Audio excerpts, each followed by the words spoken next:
பிரவீன்குமார், நிச்சயமாக தமிழகத்தில் இன்று வெப்ப அலைகளுக்கான மஞ்சள் எச்சரிக்கையானது இந்திய வானிலை ஆய்வு மையம் வழங்கியிருக்கிறது.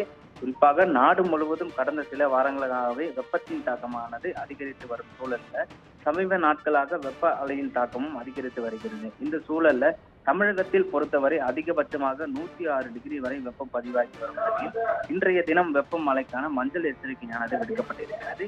இந்திய வானிலை ஆய்வு மையம் இந்த தகவலை வழங்கியிருக்கிறது.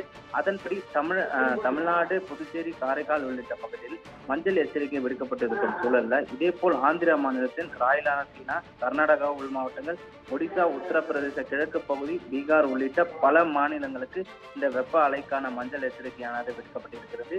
இந்திய வானிலை ஆய்வு மையம் இந்த மேற்கு வங்க மாநிலத்தின் ஓரிரு பகுதி கடும் வெப்ப அலை வீசக்கூடும் என சிவப்பு எச்சரிக்கை இந்திய வானிலை ஆய்வு மையம் வழங்கியிருக்கிறது. குறிப்பாக நேற்றைய தினம் இந்திய அளவில் 3வது அதிகபட்சமாக வெப்பநிலையானது ஈரோட்டில் பதிவாகி இருக்கிறது. அதே போல நேற்று ஈரோட்டில் 109.40 ஃபாரன்ஹைட் வெப்பம் பதிவாகி மக்களை வாட்டி வதைக்கக்கூடிய சூழல் இருந்து வருகிறது. அதே போல நேற்றைய தினம் ஒடிசா மாநிலம் புவனேஸ்வர் மற்றும் கடப்பாவில் 110.84 ஃபாரன்ஹைட் வெப்பம் பதிவாகி இருக்கிறது. பிரவீன்குமார்.